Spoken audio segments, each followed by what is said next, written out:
सबसे पहला प्रश्न ऋषियों ने क्या पूछा है? प्रायेणाल्पायुषः सभ्य कलौ अस्मिन् युगे जनाः मंदाः सुमन्दमतयो मंदभाग्या युपद्रुता। कुछ ऐसा प्रश्न ऋषि पूछ रहे हैं जिसमें केवल उनका नहीं, आपका, मेरा, हम सबका कल्याण है। संत का ये एक विशिष्ट गुण है। आप जपेगा और औरा नाम जपावे।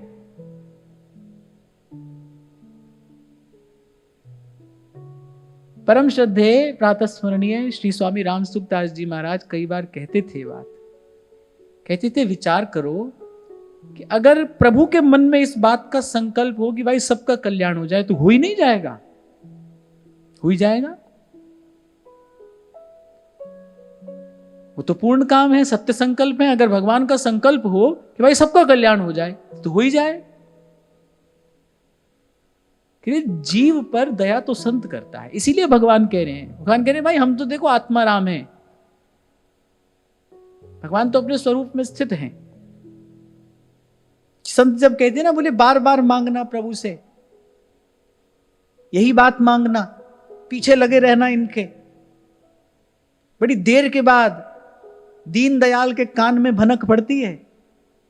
अभी तो संत कह रहे हैं हरि नाम रटते रहो जब तक घट में प्राण। अरे कभी तो दीन दयाल के भनक पड़ेगी कान, बड़ी देर के बाद भनक पड़ती है इनके कान में। क्योंकि हमको ऐसा लगता है ना भाई बड़ा समय हो गया भजन करते करते। अब ये तो भाई अनादिकाल से हम जैसे जाने कितने कितने कितने जीवों को देखते आ रहे हैं। और जैसा आपने चर्चा के आरंभ में कहा, जीव सुधरता है फिर बिगड़ता है, फिर सुधरता है फिर बिगड़ता है। और वहां श्रीमद् वल्लभाचार्य महाप्रभु कह रहे हैं, बोले स्वभाव से ही दुष्ट है। तो बहुत जल्दी ध्यान नहीं देते हैं ठाकुर जी। आपको लगा है ठीक है, लगा है। फिर उनके पास भी कई कई खिलौने हैं, देते हैं खेलने के लिए, और जीव भी खेलता है उनसे। अच्छा, ठाकुर जी जो खिलौना देते हैं ना, वो 2-4 बरस में नहीं टूटता है, उससे 2-4 बरस में अरुचि भी नहीं होती है। कभी कभी तो जन्म जन्म खेलता है जीव उन्हीं खिलौनों से, खेल ही रहा है। ये तो कभी संत की कृपा होती है, जब तब साधु तारसी, कभी संत कृपा करता है जीव पर, दुर्मति नष्ट होती है, तब ये बात समझ में आती है। बहुत जन्म बिछड़े थे माधो, ये जन्म तुम्हारे लेखे, ये जन्म तुम्हारे लिए। बहुत जन्म बिछड़े थे, तब कभी ये बात समझ में आती, देर के बाद। इसीलिए शास्त्र कह रहा है धीरज धरना, धैर्य धारण किए रहना। दीन दयाल के कान में कभी भनक पड़ेगी।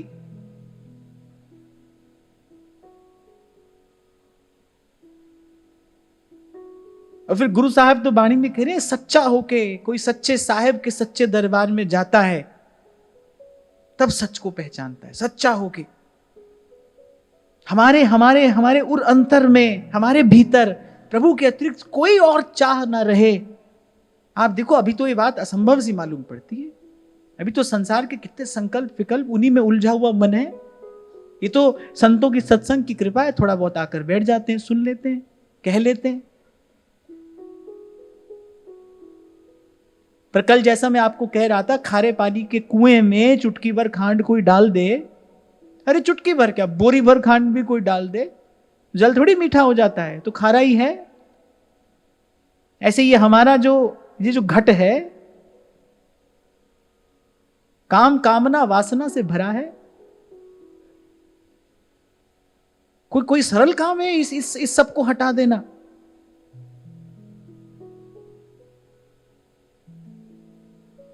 संत की कृपा है। मैं तो आपसे बार बार कहता हूं, कहता रहता हूं, कहता रहूंगा कहता रहूंगा, अंत तक एक ही बात कहता रहूंगा आपको, संत ना होते जगत में जल मरता संसार, जल मरता संसार।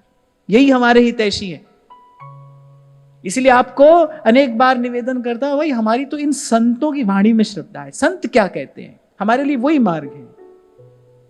जी मार्ग सब संत गया छे, वी मार्ग में जास्या मीरा रंग लाग्यो हो नाम हरि, और रंग अटक परी। सबसे पहले तो आपको अपने विश्वास को कहीं एक जगह पर समेटना पड़ेगा, तब विश्वास सुदृढ़ होता है। और मैं आपको वो, अगर आप मुझसे पूछोगे वो एक स्थान क्या है, तो मैं कहूंगा कि संतों की वाणी में ले आइए आप अपने मन को। यहां है हमारे हित की बात, जीव के हित की बात तो संत करता है। नहीं तो सहजो बाई नहीं कहती कि हरि तो कुटुंब जाल में घेरी। यही बात तो श्री स्वामी जी कहा करते थे, बोले अगर भगवान ही संकल्प कर ले भाई सब जीवों का उद्धार हो जाए, सब हमारे पास आ जाए, तो ले आ ही जाए, फिर रोकने वाला कौन है। और भगवान के मन में ऐसा संकल्प नहीं होता, ऐसा संकल्प संत के मन में होता है। इसलिए श्री रघुनाथ जी को कहना पड़ा, सातम सम मोहि मैं जग देखा। दो बातें कही है भगवान ने यहां पर, सातम सम मोहि मैं। ममता राम सो समता सब संसार। एक तो भगवान कह रहे भाई सबको समान मानना, और फिर कह रहे मोहि मैं जग देखा, सी राम मैं सब जग जानी, करऊं प्रणाम जोर जुग पानी। पर शायद भगवान ने ही सोचा हो भाई सब सबको समान देखेंगे, फिर संत कहां रहेंगे। तो श्री रघुनाथ जी कह रहे हैं, सातम सम मोहि मैं जग देखा, मोते अधिक संत करी लेखा, मोते अधिक संत करी ले।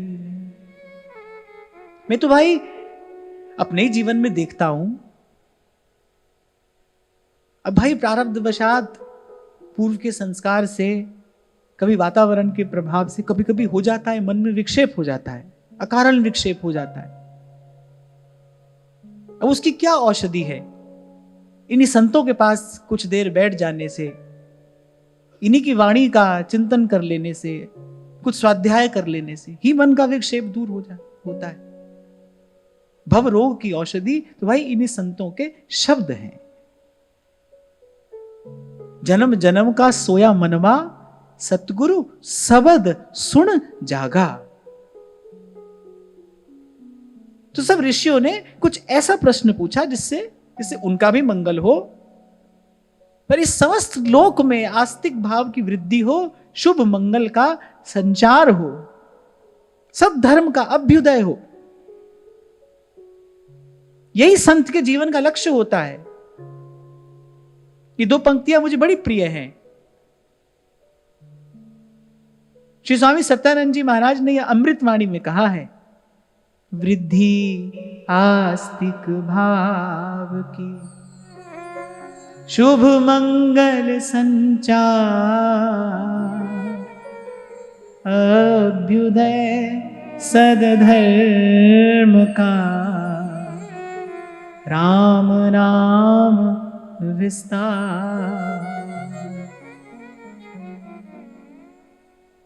और उन्होंने तो युक्ति भी बताई है, कैसे होगी आस्तिक भाव की वृद्धि, कैसे शुभ मंगल का संचार होगा, कैसे सद्धर्म का अभ्युदय होगा। एक ही युक्ति संत कह रहे राम नाम विस्तार। ज्योत से ज्योत जले। कल मैं आपसे कह रहा था ना, जो यहां पर बैठा है ना भाई, मुझे तो लगता है कि यदि युग का, काल का और धर्म का भी यदि विचार किया जाए, तो आज तो भाई जीव मात्र के लिए, प्राणी मात्र के लिए यही तो धर्म है, यही एक धर्म है, आपका मेरा सबका। और ये सार्वभौमिक धर्म है, यूनिवर्सल रिलीजन। राम सिमर राम सिमर, एही तेरो काज है, राम राम सिमर। ये सार्वभौमिक धर्म है। इसलिए मैं कई बार कह देता हूं यहां से कि अनेक अनेक कर्म कांडों में, अनेक अनेक विधियों रीतियों में किसी को ना उलझाकर सीधे सीधे वो मार्ग दिया जाए जिससे लोक भी सुधरे और परलोक भी सुधरे। सीधा सीधा ही रास्ता देना चाहिए ना भाई। नाम जपिए, भगवान नाम जपिए।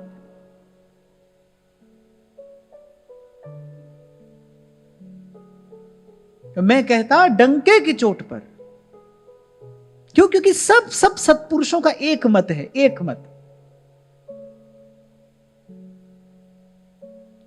कोई किसी भी मत संप्रदाय का हो, फिर यही धर्म है, कल्याण इसी से होगा।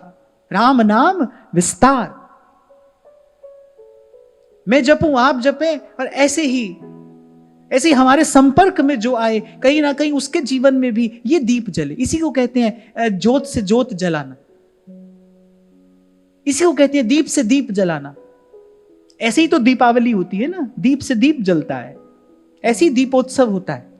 और मैं तो आपसे यही कहूंगा, प्रयास यही करना, पहले तो हमारे भीतर ये दीप जले, और फिर उस दीप से कोई और दीप जले, उस दीप से कोई और दीप जले, और ये दीपावली केवल एक दिन की दीपावली बनकर न रहे। भला बुरा समय आता रहता है। हमारा सौभाग्य है कि शुभ घड़ी हम देख रहे हैं। हमारा सौभाग्य है कि ये मंगलमय बेला हमारे जीवन काल में आई है।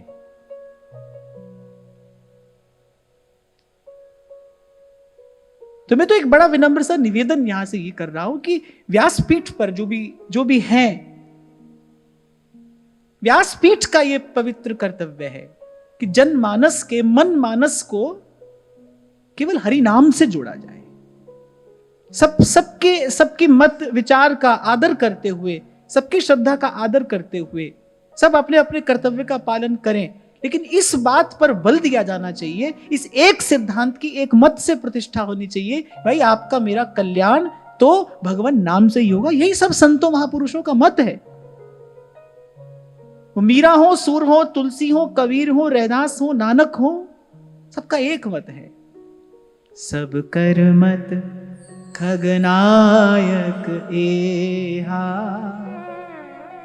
करिए राम पद पंकज नेहा, करिए राम पंकज नेहा। क्योंकि भाई आपसे मुझसे मिलकर ही तो समाज बना है। हमारा मन सुधरेगा, हमारे मन में शांति होगी तो समाज में शांति होगी। समाज में सुख शांति कैसे होगी? तो मन में सुख शांति होगी। किसी भी कर्म कांड से समाज में शांति नहीं आ सकती है। समाज में शांति तो तब आएगी जब आपके मेरे मन में शांति होगी। और जन्म जन्म के भटके इस मन को विश्राम देने वाला अगर कोई साधन है तो भाई संत तो यही कह रहे हैं। अब अपनी मति से कोई कुछ भी कहता रहे, विचारता रहे, बात दूसरी है। संत तो एक ही बात कहते हैं, राम सिमर राम सिमर, एही तेरो काज है, राम सिमर राम सिमर। तो ऋषियों ने पूछा, हे सूत जी, आप सब शास्त्रों के पुराणों के ज्ञाता हैं, सब शास्त्रों पुराणों में जीव के कल्याण के जो साधन वर्णन किए गए हैं आप सबका सार जानते हैं। पर ऋषियों ने कहा कि कलयुग आ पहुंचा है। सबसे पहले तो कहा है कि लोगों की आयु ही कम हो गई है, माने हमारे पास समय ही बहुत थोड़ा है। और आपको याद हो कभी आपसे मैंने कहा था कि भाई दूर जाना हो, नियत समय पर पहुंचना भी आवश्यक हो, मार्ग लंबा हो, फिर क्या करना पड़ता है?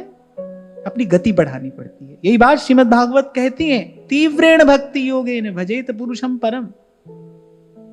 यही बात श्री महाप्रभु जी भी कह रहे हैं स्फुटवाणी में, जी नाम अनि मंगल लोक तिहु सुहरि पद भज ना विलंब कर।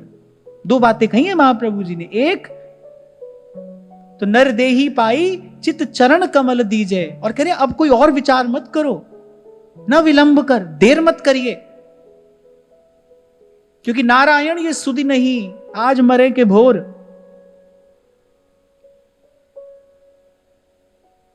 कितना कितना अस्थिर जीवन है, एक क्षण में घटना घटती है, सब कुछ जीवन में बदल जाता है। मन नहीं रहता, साधन नहीं रहता, सामर्थ्य नहीं रहती।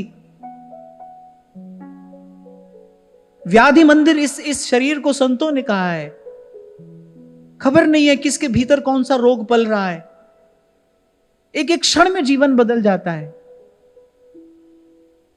इसलिए संत कह रहे हैं, याते दुर्लभ काल न वृथा गमाइए,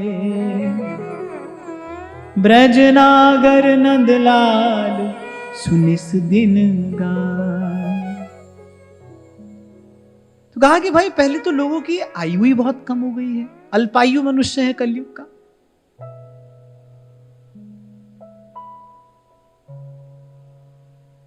और फिर साधन करने में रुचि और प्रवृत्ति भी कम है। क्यों? क्योंकि तमोगुण का प्रभाव है। तमोगुण का प्रभाव क्या है? प्रमाद। ये तमोगुण का प्रभाव है। हाँ, कर लेंगे,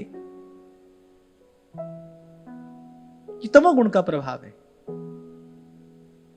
जैसे आजकल सुबह बिस्तर से निकलने में आधा घंटा लग जाता है कि नहीं? अब उठेंगे, अब उठेंगे, अब उठेंगे, आधा घंटा बिस्तर से निकलने में लगता है, फिर आधा घंटा नहाने में लग जाता है कि भाई जल को छुए कि नहीं छुए।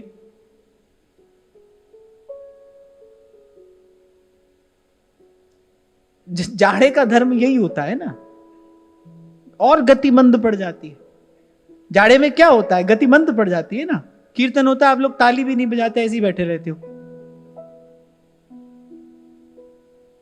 माने हिलने डुलने का मन नहीं करता। ऐसा जहां बैठे बस बैठे ही हैं, हिलने डुलने की इच्छा नहीं होती। ऐसे मन को भी जब जड़ता का जाड़ा लगता है ना, मन भी हिलना डुलना नहीं चाहता है, वो भी साधन नहीं करना चाहता है। तमोगुण की अधिकता हो जाती है कलयुग में। ये युग का धर्म है।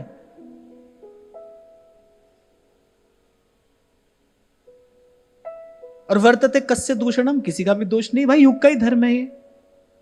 अब जून के महीने में कितना भी रहो,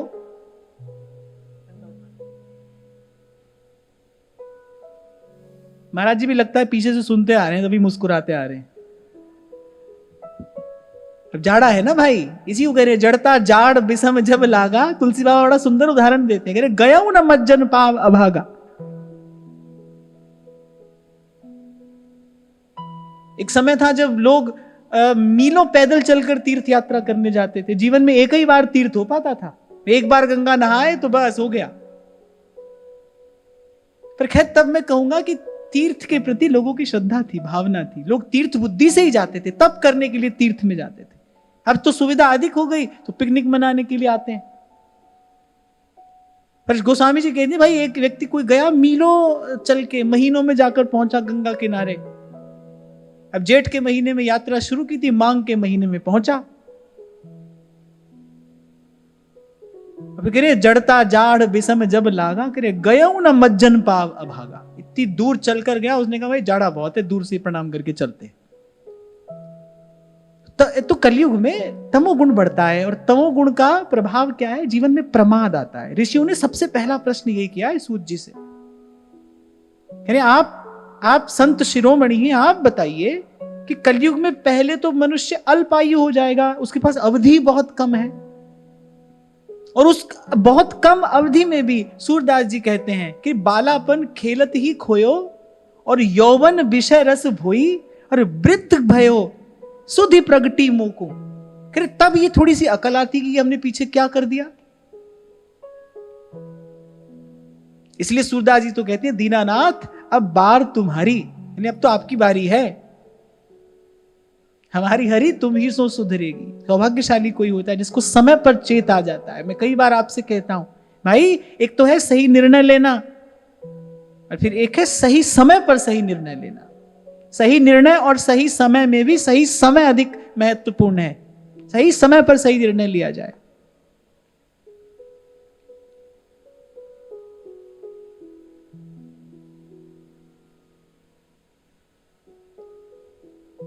तो कह रहे एक तो अवधि कम है, और फिर साधन में प्रवृत्ति भी।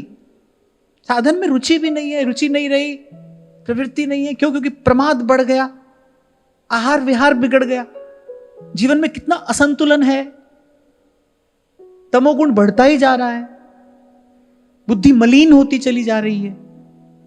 अब तो भाई वो समय आ गया है जब आप देखो, जब गलत करने वालों की संख्या अधिक दिखाई पड़ेगी, सही करने वाले थोड़े ही रह जाएंगे।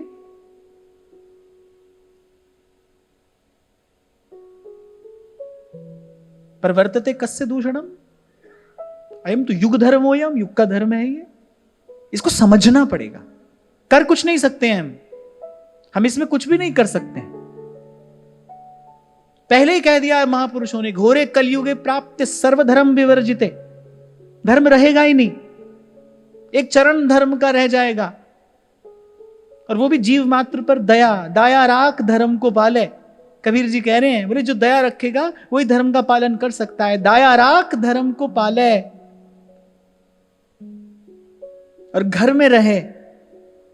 कह देते कबीर जी वन में रहे, कह नहीं घर में रहे उदासी। पर घर में रहे कैसे? उदासी। 4 दिन के लिए कहीं जाना हो और 4 दिन वहां रहने की अच्छी व्यवस्था हो जाए, बस इतना ही बहुत है। घर क्या है भाई, आए हैं यहां पर रहने के लिए, प्रभु ने हमारी एक व्यवस्था कर दी है, बस इतना ही। पर ये बात एक क्षण के लिए भी भूले नहीं, रहना नहीं है देश बेगाना है, कहत कबीर सुनो भई साध, सतगुरु नाम ठिकाना है, सतगुरु नाम ठिकाना, रहना नहीं है देश है।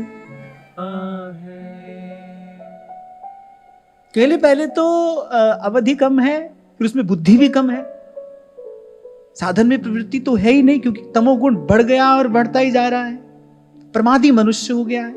और जब उसमें भी जब बात भजन की आए, माने जब किसी पारमार्थिक किसी शुभ कार्य की बात आए, फिर तो मन घोर प्रमाद का आश्रय ले लेता है, प्रमाद से ग्रस्त है।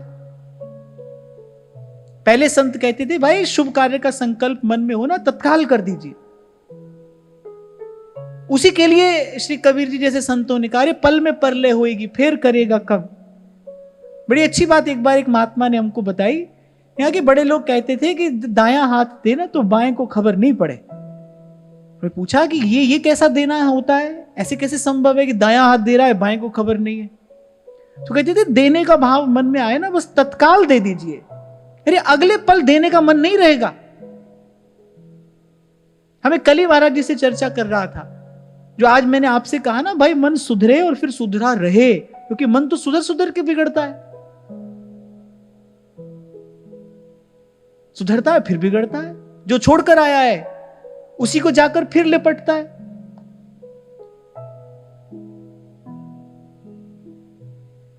तभी तो संत कह रहे हैं, खरोई कठिन है भजन डिंग ढरिबो, तमक सिंदूर मेल माथे पे, साहस सिद्ध सती उस जरिबो।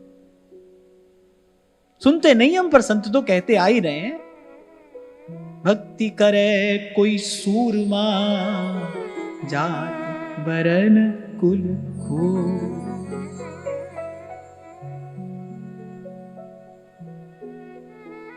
इसीलिए अनेक अनेक प्रकार से अनेक अनेक उदाहरण देकर आपको यहां से निवेदन किया जाता है, भाई सत्कर्म करना। उससे क्या होगा, जीवन में सत्व गुण बना रहेगा, आपका आहार शुद्ध हो, सात्विक हो, पवित्र हो, नहीं तो प्रमाद आएगा।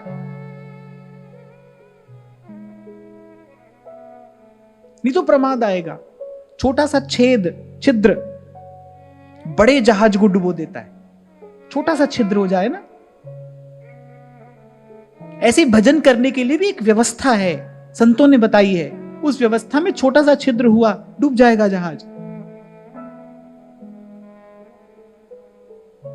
तो कहा पहले तो भाई इनकी आयु कम है, अवधि कम है, और वो अल्प आयु में भी, वो जो 60-70 वर्ष की जो आयु है, उसमें भी बालापन खेलत ही खोयो, बचपन खेलने में गंवा दिया। और यौवन विषय रस भोई। आपको स्मरण हो कभी, यहीं से मैंने आपको कहा था, जिसका बालपन संस्कारी रहेगा उसकी युवावस्था शुद्ध रहेगी, पवित्र रहेगी। जिसकी युवावस्था शुद्ध होगी उसी की भजन भावना वृद्धावस्था में जाकर सिद्ध होगी। और बाल्यावस्था में भजन कौन करेगा? जिसकी माता संस्कारी होगी, वही तो बालक बाल्यावस्था में भजन करेगा, जिसको गर्भ में भजन का संस्कार मिलेगा। इसी को कहते हैं दीप से दीप जलाना, जिसकी मैं आपसे अभी बात कर रहा था। इसी को कहते हैं ज्योत से ज्योत जलाना। इसीलिए मैं कहता हूं, यदि आप माता पिता हैं तो फिर अधिकार से पहले आपका कर्तव्य है अपने बालक को संस्कारी बनाइए। ईश्वर आपकी गोद में जब कोई बालक प्रसाद स्वरूप देता है ना, तो आप समझिए कि आपको इस सारे संसार की सेवा करने का अवसर ईश्वर ने दिया है। दीजिए अपने बालक को ऐसा संस्कार कि कल वो जाकर देश के, राष्ट्र के, समाज के हित में, कल्याण में कुछ कर सके, अपना भी कल्याण करे, राष्ट्र और समाज के हित में, कल्याण में भी वो अपना कुछ योगदान दे सके।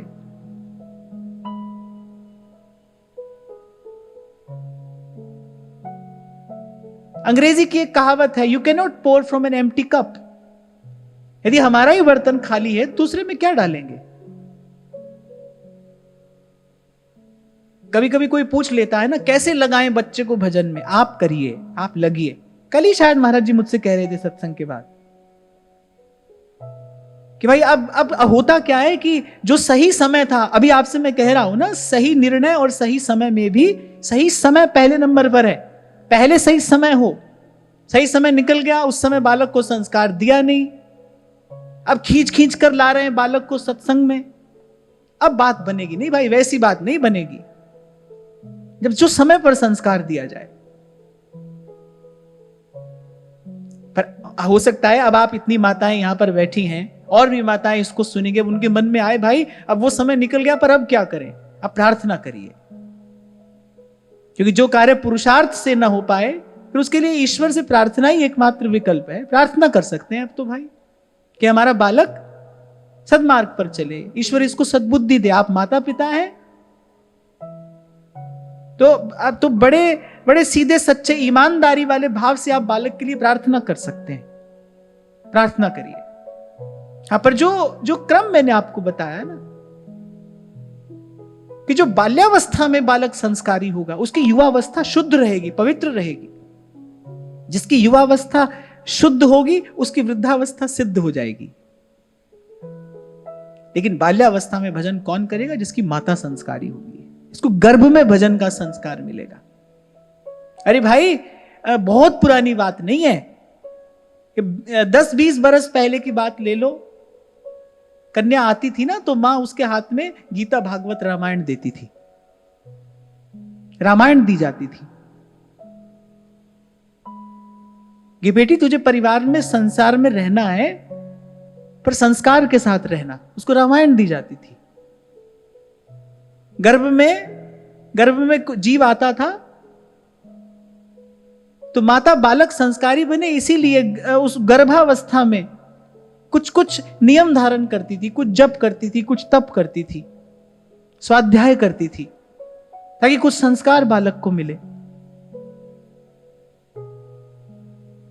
अब तो पता नहीं ये कहां आ गए हम, और अभी और कहां जाएंगे पता नहीं। अब तो वहां आ गए कि भाई किसी को सुधारने की बात भूल जाओ, अपना जीवन सुधरा रहे, यही बहुत बड़ी बात है, यही बहुत बड़ी विजय है। हम सीधे सच्चे मार्ग पर चलते रहें, प्रभु ने जो रास्ता दिखा दिया है हम उस पर चलते रहें, भाई यही जीवन की विजय है। लोकः समस्तः सुखिनो भवन्तु, सर्व के प्रति सद्भाव रखते हुए अपने जीवन को सीधे सच्चे मार्ग पर चलाते रहें।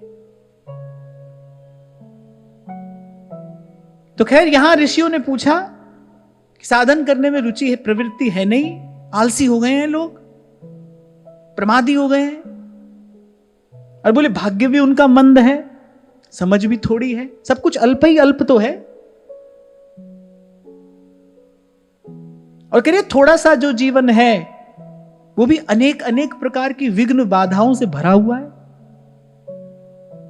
छोटा सा बालक पहली दूसरी कक्षा में पढ़ता हुआ, आज उसको भी स्ट्रेस है। मैंने शायद आपको सुनाया भी था, एक छोटी सी नन्ही सी बच्ची मेरे पास आई थी, शंभू जी भी साथ में थे, नन्ही सी बच्ची, और वो आकर मुझे कहती है कि अरे क्या बताएं जेजे आपको, हमको शाम तक बड़ा स्ट्रेस हो जाता है। छोटी सी बच्ची, 5-6 बरस की अवस्था होगी उसकी। ये बड़ी चिंता की बात है।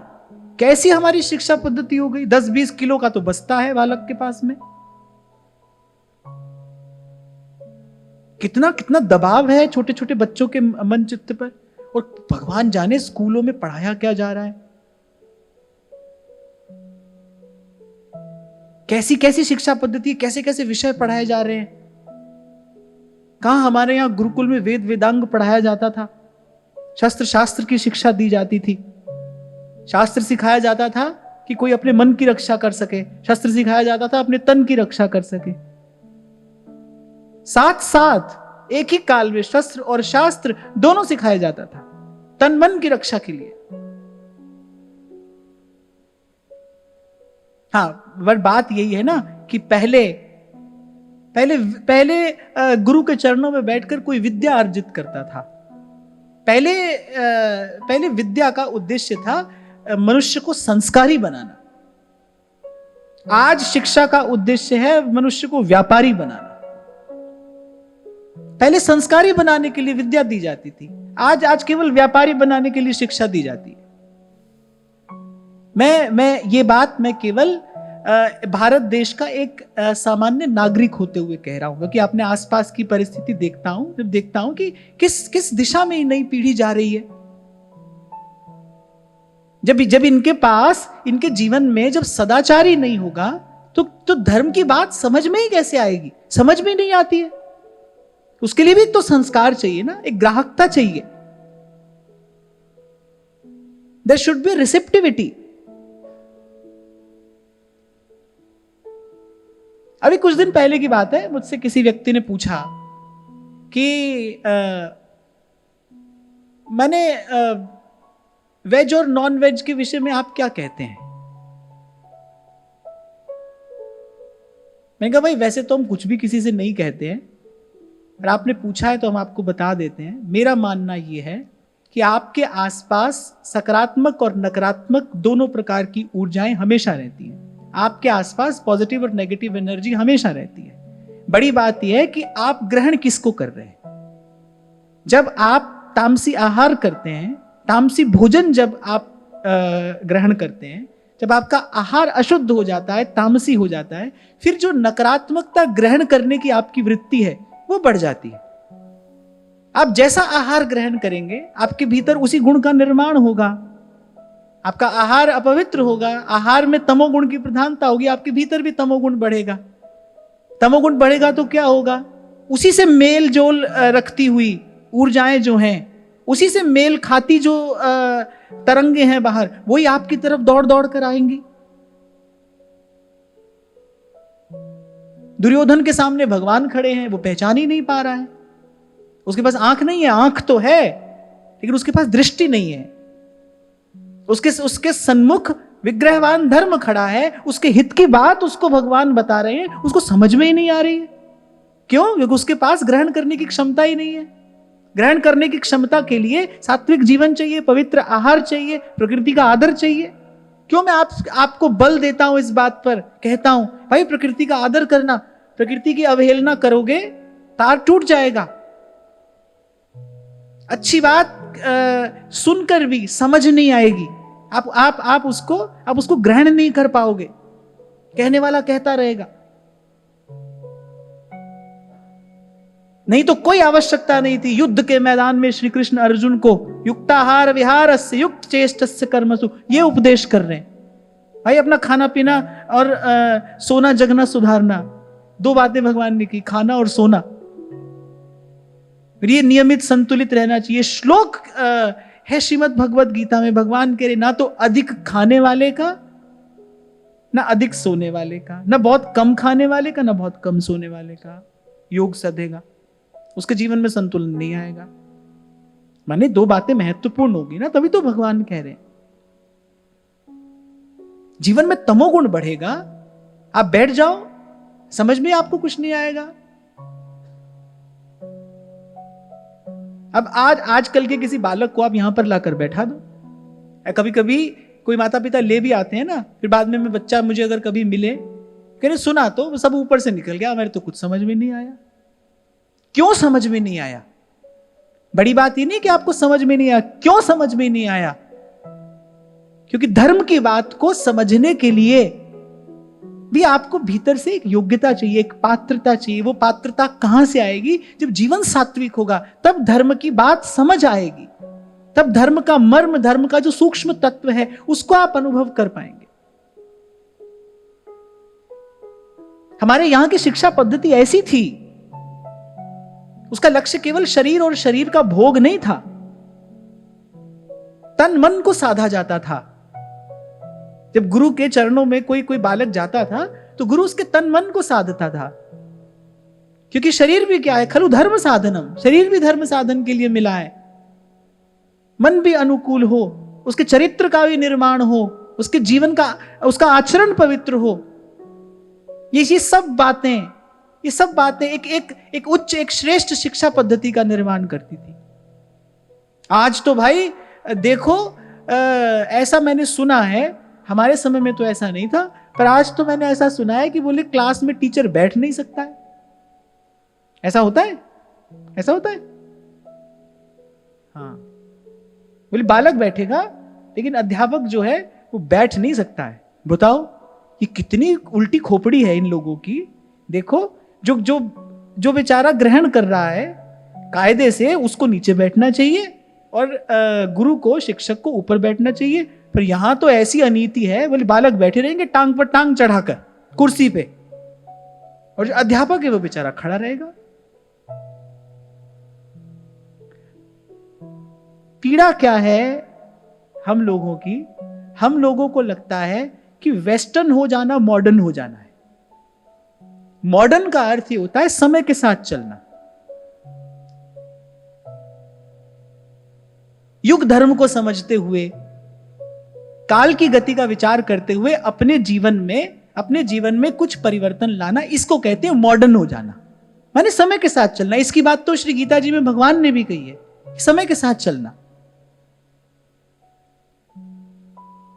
पर किसी के जैसा हो जाना मॉडर्न हो जाना थोड़ी है। मुझे भी कुछ दिन पहले ये बात किसी ने बताई, बोले आजकल टीचर बैठ नहीं सकते, क्लास में बैठ नहीं सकते, बच्चे बैठेंगे टीचर खड़ा रहेगा। और धन्य है ऐसे नियम बनाने वाले भी, और धन्य है वो माता पिता भी जो ऐसी जगह पर अपने बच्चों को पढ़ाकर गर्व महसूस करते हैं। उनको लगता है बड़ी गौरव की बात है। अब भाई यहां चर्चा होती है तो हर विषय पर बात होनी चाहिए।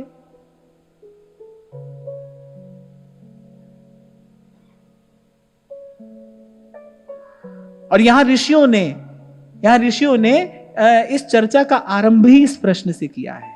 भाई ऐसी गतिमति हो गई है कलयुग के मनुष्य की, क्या करे? उसके लिए कोई साधन बताइए, क्योंकि उसका जीवन विघ्न बाधाओं से घिरा है। भीतर बाहर घोर तमोगुण है, आचरण की पवित्रता नहीं है, धर्माचरण कोई कैसे करेगा? और फिर आगे कह रहे हैं, बोले शास्त्र भी बहुत हैं, उसमें भी कोई एक साधन निश्चित नहीं है, अनेक प्रकार के कर्मों का विधान है। आपकी मेरी तो क्या कहें, यहां हरिराम व्यास जी जैसे पंडित प्रवर, वो भी जीवन का कितना काल इन्हीं शास्त्रों में उलझे रहे, और कह रहे हैं कि वो तो इतने बड़े हैं। ऋषियों ने कहा कि बोले भाई ये शास्त्र पुराण आदि इतने विस्तृत हैं कि एक जीवन काल में तो उनका एक अंश भी पूरा सुनना समझना संभव नहीं है। सब शास्त्र पढ़कर फिर उसमें से सार की बात निकालना कोई हमारे सामर्थ्य की बात है? हमारे सामर्थ्य की बात तो नहीं है, मेरी तो नहीं है। आपकी हो तो आप करो, हमारी तो नहीं है। हमें तो हमारे संतों ने सिखाया है, बिलसिए खसम को कमायो। हमारे नागरीदास जी कहते हैं, बोले रसिकों ने सार सार की बात निकाल कर दे दी, इसको ग्रहण करिए।